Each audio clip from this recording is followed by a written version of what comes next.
व्याकरण के सभी सूत्र महादेव के डमरू से फूटे हैं। वेद पहले से थे, लेकिन उनको समझने के लिए तपस्या की दृष्टि चाहिए थी। घोर तप करके वेद देवता को प्रसन्न करना होता था, तब वह अपना ज्ञान साधक के मन में प्रविष्ट कराते थे। साधना और तपस्या का यह कार्य सरल नहीं था, इसीलिए वेद पाठी ब्राह्मण, ऋषिगण या साधु महात्मा ही होते थे। वेदों के ज्ञान के सार को सरल रूप में आम लोगों के लिए उपलब्ध कराने के लिए एक माध्यम की आवश्यकता थी। महादेव के डमरू से फूटे 4 ध्वनि अक्षरों की साधना करके पाणिनि, जिन्हें वेद का अंशावतार माना जाता है, ने संस्कृत के सभी सूत्रों की रचना की और संस्कृत के सबसे बड़े ज्ञानी की उपाधि पाई। महादेव की कृपा से कैसे हुआ यह सब, इसकी कथा सुनते हैं। एक बार ऋषियों ने सूत जी से पूछा, भगवान, तीर्थों का दर्शन, दान, पूजा और व्रत उपवास आदि में सबसे उत्तम धर्म साधन क्या है, जिसका पालन करके मनुष्य इस भव सागर को सरलता से पार कर ले? सूत जी बोले, ऋषियों, आपने उत्तम प्रश्न किया है। इस संदर्भ में एक कथा सुनाता हूँ, ध्यान से सुनो और समझो। साम ऋषि के सबसे बड़े पुत्र का नाम पाणिनि था। पाणिनि मन लगाकर विद्या अभ्यास करते थे, ज्ञान प्राप्ति के हर संभव प्रयास में लगे रहते। उनमें सबसे बड़ा ज्ञानी बनने की धुन सवार हो गई, पर उस समय पृथ्वी अद्वितीय विद्वानों से भरी थी। ईश्वर की लीला देखिए।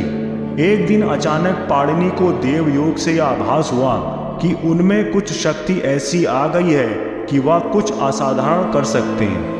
पाणिनि के पास ज्ञान साधारण ही था, परंतु परमात्मा को जब कोई खेल रचना होता है तो वह कुछ न कुछ ऐसा कराते ही हैं जो अप्रत्याशित हो। भगवान भोलेनाथ की माया ऐसी हुई कि पाणिनि ने अपनी बुद्धि जांचने के लिए सभी विद्वानों को शास्त्रार्थ की चुनौती दे दी। जिसे अभी ठीक से ज्ञान नहीं हुआ था, उसने विद्वानों को शास्त्रार्थ की चुनौती दे दी। बात इतनी ही नहीं थी, अज्ञानता में पाणिनि ने सबसे पहले चुनौती दी भी तो किसे? पाणिनि ने कणाद ऋषि को ही शास्त्रार्थ की पहली चुनौती दे दी। कणाद उस समय के श्रेष्ठ विद्वानों में थे, उनके ज्ञान का सम्मान स्वयं वेद करते थे। कणाद दिव्य दृष्टा थे, वह सब समझ गए। वह जानते थे कि पाणिनि विलक्षण है, किंतु उन्हें मिथ्या अभिमान हो गया है। कणाद ने पाणिनि की आंखें खोलने का निश्चय किया। पाणिनि उनके पास शास्त्रार्थ के लिए आए तो कणाद ने बड़े आदर से स्वागत किया। उन्होंने पाणिनि से कहा, पाणिनि, पहले मेरे शिष्यों से ही शास्त्रार्थ कर लो। यदि तुम उन्हें पराजित कर सको तो फिर मैं तुमसे शास्त्रार्थ करने को सहर्ष तैयार हूँ। पाणिनि का कणाद के शिष्यों के साथ शास्त्रार्थ आरंभ हुआ, परंतु शीघ्र ही कणाद के शास्त्रार्थ शिष्यों से वह पराजित हो गए। उन्हें अपनी क्षमता का बोध हो चुका था। वह लज्जित होकर उस क्षेत्र से निकले। लज्जावश वह अपने घर भी नहीं लौट सकते थे, इसलिए तीर्थ यात्रा के लिए चले गए। सभी तीर्थों में स्नान तथा देवता पितरों का तर्पण कर चुकने के बाद भी मन शांत ना हुआ। पाणिनि के समक्ष जीवन आशाहीन लग रहा था। उन्हें जगत के गुरु महादेव को प्रसन्न कर ज्ञान प्राप्त करने की सूझी, तो केदार क्षेत्र में रहकर भगवान शिव को प्रसन्न करने के लिए तप करने लगे। पाणिनि का तप धीरे धीरे कठोर होता जा रहा था।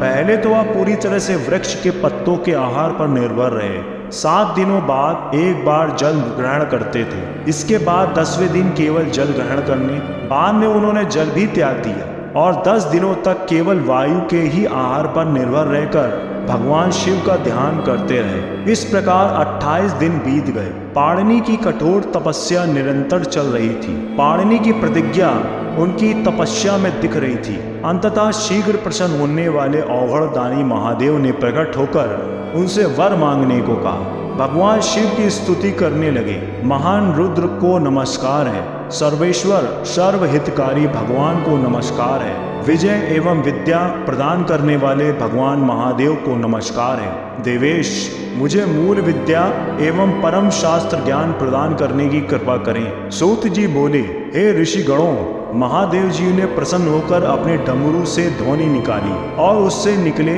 आ, ई, उ, अड़ा जैसे मंगलकारी वर्ण और व्याकरण सूत्र प्रदान किया। शिव जी बोले, पाणिनि, मैंने जो प्रदान किया उसे सर्वोत्तम तीर्थ समझना। आत्मज्ञान से बड़ा कोई तीर्थ नहीं। बिना ज्ञान प्राप्त किए तीर्थ दर्शन का पूर्ण लाभ नहीं होता। यह महान ज्ञान तीर्थ ब्रह्म के साक्षात्कार कराने तक में समर्थ है। सभी धर्म साधनों का एक साथ लाभ देने वाला है। इसके बाद भगवान रुद्र अंतर्ध्यान हो गए और पाणिनि पूरे आत्मविश्वास से अपने घर लौटे। शिव जी की संध्या तांडव के समय उनके डमरू से निकली हुई ध्वनि उन्हें याद थी। पाणिनि उस ध्वनि का ध्यान करने लगे।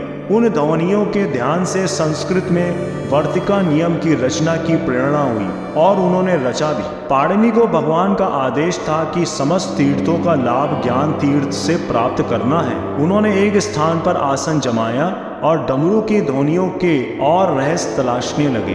उनकी दृष्टि जितनी विस्तृत होती जाती, उन्हें उतनी ही प्रेरणा मिलती गई। इस तरह पाणिनि ने सूत्र पाठ, धातु पाठ, गढ़ पाठ और लिंग सूत्र रूप व्याकरण शास्त्र का निर्माण कर दिया। पाणिनि की इस रचना से जब संसार परिचित हुआ तो वह उनकी पूजा करने लगा। इस तरह पाणिनि ने परम निर्वाण प्राप्त किया। कथा सुनाकर सूत जी बोले, ज्ञान एक सरोवर है। उस सरोवर का सत्य रूपी जल राग द्वेष रूपी मल का नाश करने वाला है। तीर्थों के दर्शन, दान, पूजा और व्रतोपवास से भी उत्तम धर्म साधन है मानस तीर्थ का दर्शन करता अर्थात ज्ञान प्राप्त करना। उससे समस्त पूर्ण लाभ प्राप्त हो जाते हैं। धन्यवाद।